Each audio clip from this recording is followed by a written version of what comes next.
আসসালামু আলাইকুম। আমি আজকে বেগুন আর পটল ভাজি করব। তার জন্য এখানে পরিমাণ মতো হলুদ, মরিচ, ধনিয়ার গুঁড়া নিলাম। এখন অল্প পানি দিয়ে মশলাটা মিশায়া আমি এই মশলাগুলো একটু মিশিয়ে নিব। আমি বেগুনগুলো এরকম করে কাটলাম। খুব বেশি মশলা দিই না আমি ভাজির মধ্যে, হালকা। বেগুন আর পটল ভাজি করবো একসাথে।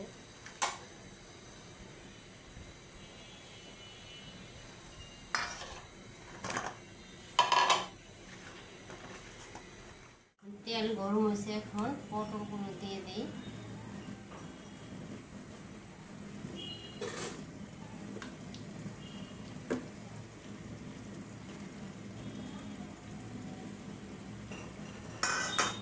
এখন ঢাকনা দিয়ে ঢেকে দেব। আমি এখন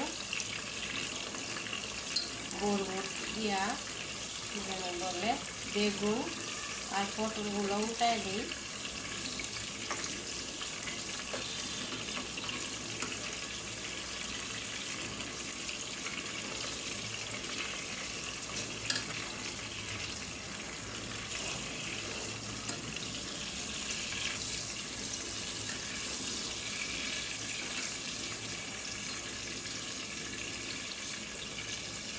আমি বেশি করে আজকে তেল দিয়া পটল আর বেগুন ভাজি করলাম।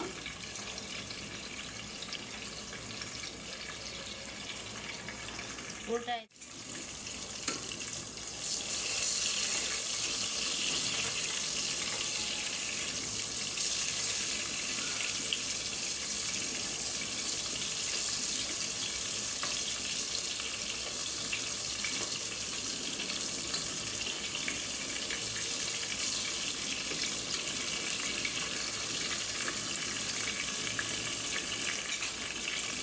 হয়ে গেছে আমার পটল আর বেগুন ভাজি।